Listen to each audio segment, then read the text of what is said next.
thank you so much for taking the time to talk with me about the film. There's so much to unpack. I appreciate your time. Let's talk about how the film came to be. Julian, I've heard you say that when Emily first approached you about this film, you were hesitant to explore your family's own history with these schools. How did you overcome that hesitation?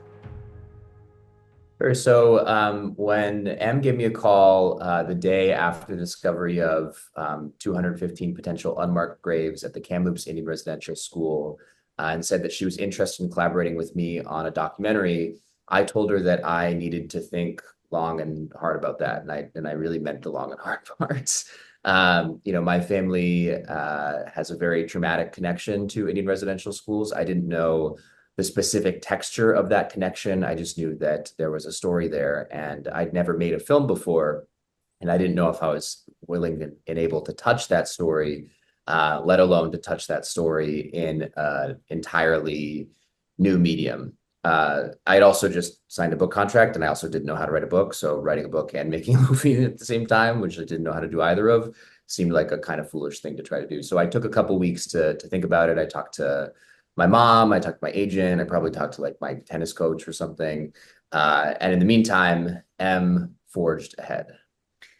So I was gut pulled when I heard about the 215 potential unmarked graves. I'm an investigative journalist and a filmmaker, and I have made docs and multimedia stories in the context of newsrooms for the last decade about human rights abuses and genocide all over the world, from Afghanistan to Rwanda. But I'd never turned my lens on my own country and the horrors that it perpetrated against its first peoples.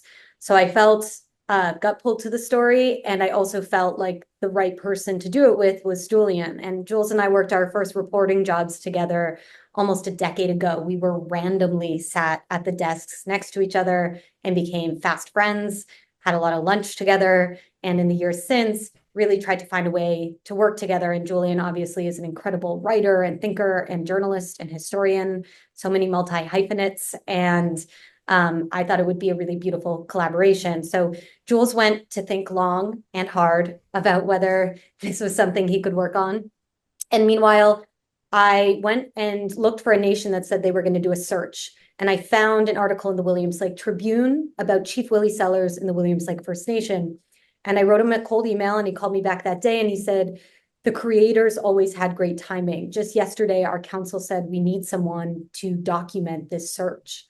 And so just like that, I was booking flights to Williams Lake, this cow town on the old Caribou Gold Rush Trail in British Columbia.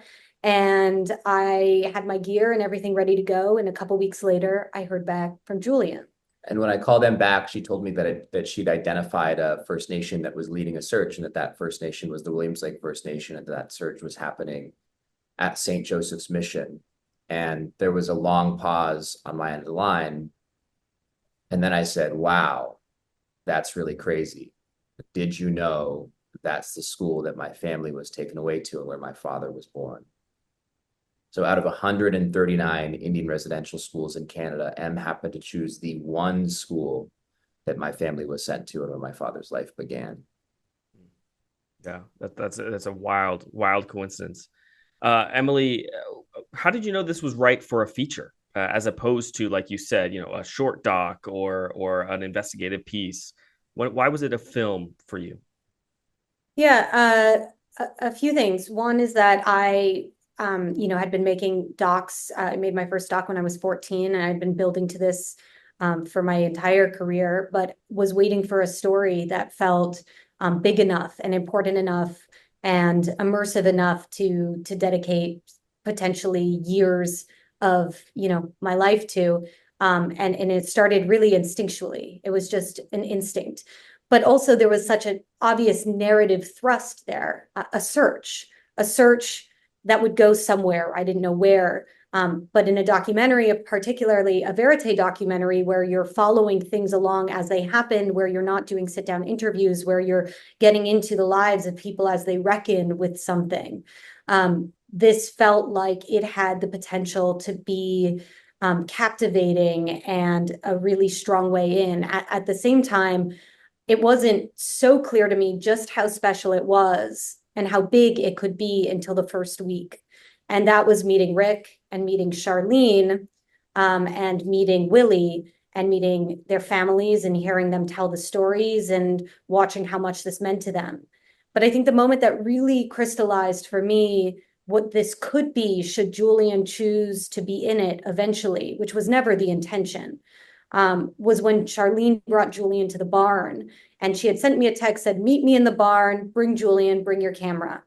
And we showed up and she began to conduct this ceremony and in a sense call on Julian to take up the mantle and to pass the torch in a way. And in that moment, it was as if the world broke open. It was energetically just a very tense and beautiful and moving experience. And I think in that moment, it was very clear to me and to Chris LaMarca, who I shot the film with, and I think to Julian himself, that there was something bigger at work here and that we were all being pulled into it.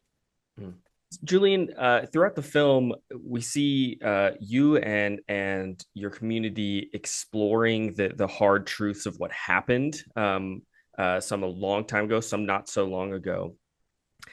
What was your awareness of what happened and what went on in these schools as you grew up? Did you know the extent of the horrors, or was this something you were discovering along the way as well? I did not know the extent of the horrors at St. Joseph's Mission. And to a certain extent, I also participated in the sort of tacit familial and community conspiracy to suppress this history, not knowingly. But I definitely did not know. And the things that I heard, I was actually sometimes skeptical of. So I did not grow up in Canham Lake. My family's mostly from a res next to Sugarcane called Canham Lake. I did grow up going back to Canham Lake very often, and I have like godson there and a lot of family. And I spent summers when I was in college learning the Secwepemc language with my ke'a. And naturally, when you spend that much time trying to learn your people's history and culture and language, and when you know on some level that language is dying because of the residential schools, you end up asking questions. And so, I once in a long while, when my cat was teaching me language, I would get up the courage to ask her something about the residential schools. And really, to this day, she only tells two stories about St. Joseph's Mission. The first is essentially about how her parents hid her and how she was not supposed to go there. And the second is about how her and the other little Secwepemc girls would say "Shtakwa Kankeknam" when the nuns and priests were coming, which meant the black bear is approaching, which they would say because the black bear is a predator. So the things that she would share, were obviously very purposeful, but she would never go beyond those two stories. And I had even heard when I was younger, this sort of res legend that babies were incinerated at St. Joseph's Mission. And at the time, I didn't believe that. I thought that was just, a tall tale that people were telling. And little, of course, did I know that was not only a true story, but part of my own family story. And throughout the film, these revelations are so deeply personal, often hard to express for the people who are speaking. How did you both foster the environment on camera for this openness, for people to open up in the way that they did, especially with a camera pointed at them? How did you accomplish that? Well, I would say that M, despite being an outsider, signaled from the very first day that she was in Williams Lake that she was going to go all the way for the story. There's this really wonderful moment, even before I showed up in Williams Lake, where Chief Willie and Francis Johnson Jr., who's the hereditary chief from a neighboring community called Esquette, brought their families and M down the steepest and most treacherous, it's called, I think, the Sheep's Trail or Sheephead Trail to the Fraser River. And it is truly like you could die on this trail if you slide down it the wrong way. And they were really trying to see if M would hang, and M did hang. They brought her down there, like, you know, with one of them holding on the back of M's backpack so that she wouldn't slide into the river and die. And then they stayed there until 4 a.m. that night with M, hanging out and filming their family, you know, dip netting for sockeye, which our people have been doing since the fish first came up that river. And you know, I think that and countless other examples, you know, she lived with the late Chief Rick Gilbert for a few weeks before he went to Rome. You know, she descended to the bottom of a grave while it was being dug for a member of the community by Chief Willie Sellers. You know, in so many other moments, I think M signaled that she was going to go all the way and that she was going to do it in a very open-hearted kind of way. And of course, the history of documentary for Indigenous peoples is a complicated one. You know, some of the first documentaries were imperialist lenses on anthropologized people that were designed to show us as primitive and to justify our colonization and us being ruled by outside people. But the camera is not just that. You know, a camera can also tell people that their story matters and that they matter. And I think time and time again, you know, that was the lens that helped make Sugarcane feel the way that it feels. It was about also, yeah, it was about approaching with respect and integrity and believing that every person in this film was an individual worthy of epic storytelling, that they deserved to be heard and to be heard at a grand scale, that their stories mattered, that they mattered.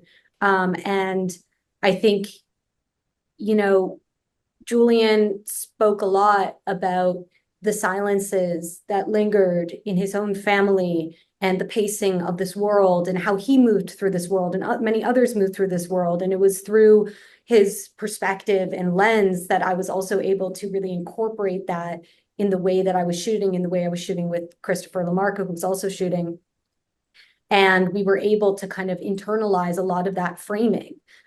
Julian would say something out of nowhere, very poignant, like, this is a community living on the edge of death. Well, what does that mean? It means that Julian attended 10 funerals during the making of this film, and I attended several myself. These are people who are grappling with generational harm that is caused addiction and suicide and abuse and all of these cycles that people are still fighting to break. So how do we incorporate that in the visual language of the film? How do we get the sound of the shovel as it goes into the dirt?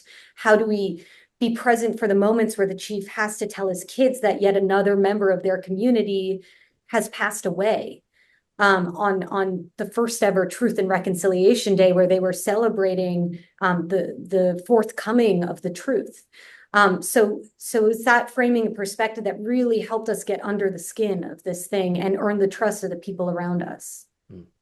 Yeah, that's amazing. The visuals of the film are really remarkable. Well done in the way that you captured it. And also the editing of the film. There's a deep history that's explored here. But it's shaped really well. How did you work with Nathan and Maya, your editors, to streamline the narrative into what we see? Over many hours and trying many things that didn't work, figuring out which ones might actually work over a long period of time.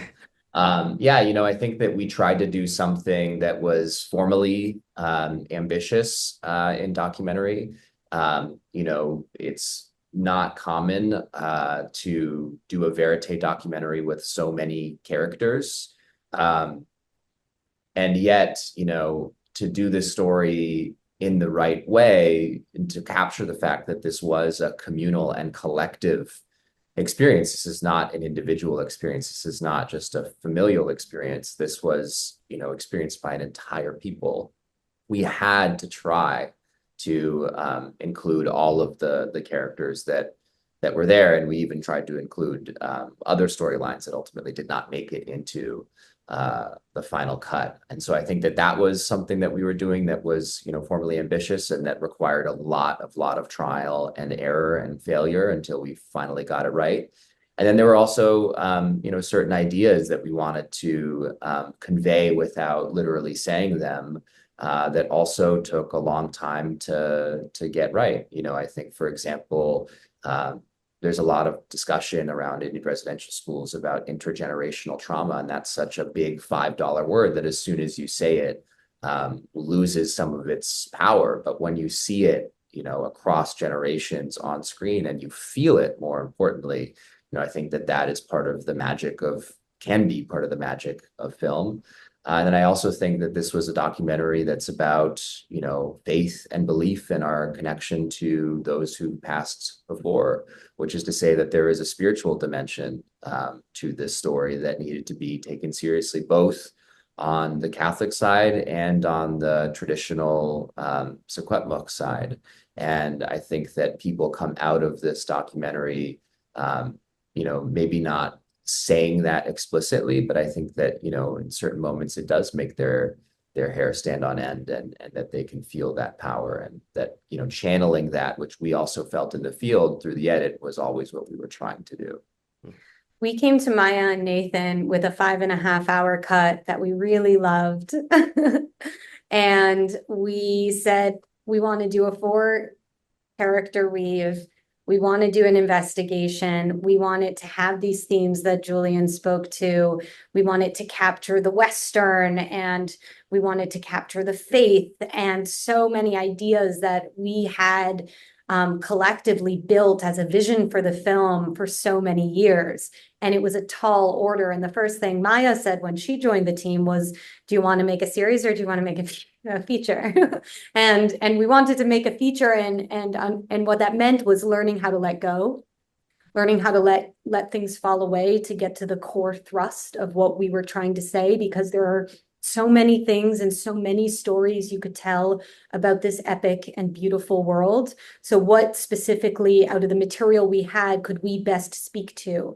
And what that ended up looking like was storylines, entire storylines ended up being presented as just a few frames. For example, we had a whole storyline about landowners who owned the land of the mission, and there was this kind of idea about cowboys and Indians in the town and the res and the conflict between the two. What that ended up being, of course, was in the film, after Willie reads that very difficult email, that racist email, we show shots of the logging apparatus. You see the deer sitting in front of them. You see a mural with the cowboy and the logging truck behind him. And then you see an indigenous man with a cowboy hat walking by this kind of defunct, decrepit motel, the Stampede Motel. And so in just a few shots, we were able to convey this very big theme that was an entire storyline, but give people the fabric of the world and make them feel the things that we felt, but in a much more kind of surreal and less literal way. Yeah, I think that they were really, really essential to getting the density and plurality of perspectives and ideas in this world, and from us as co-directors into this film. And I think that people also can sense that when they watch it.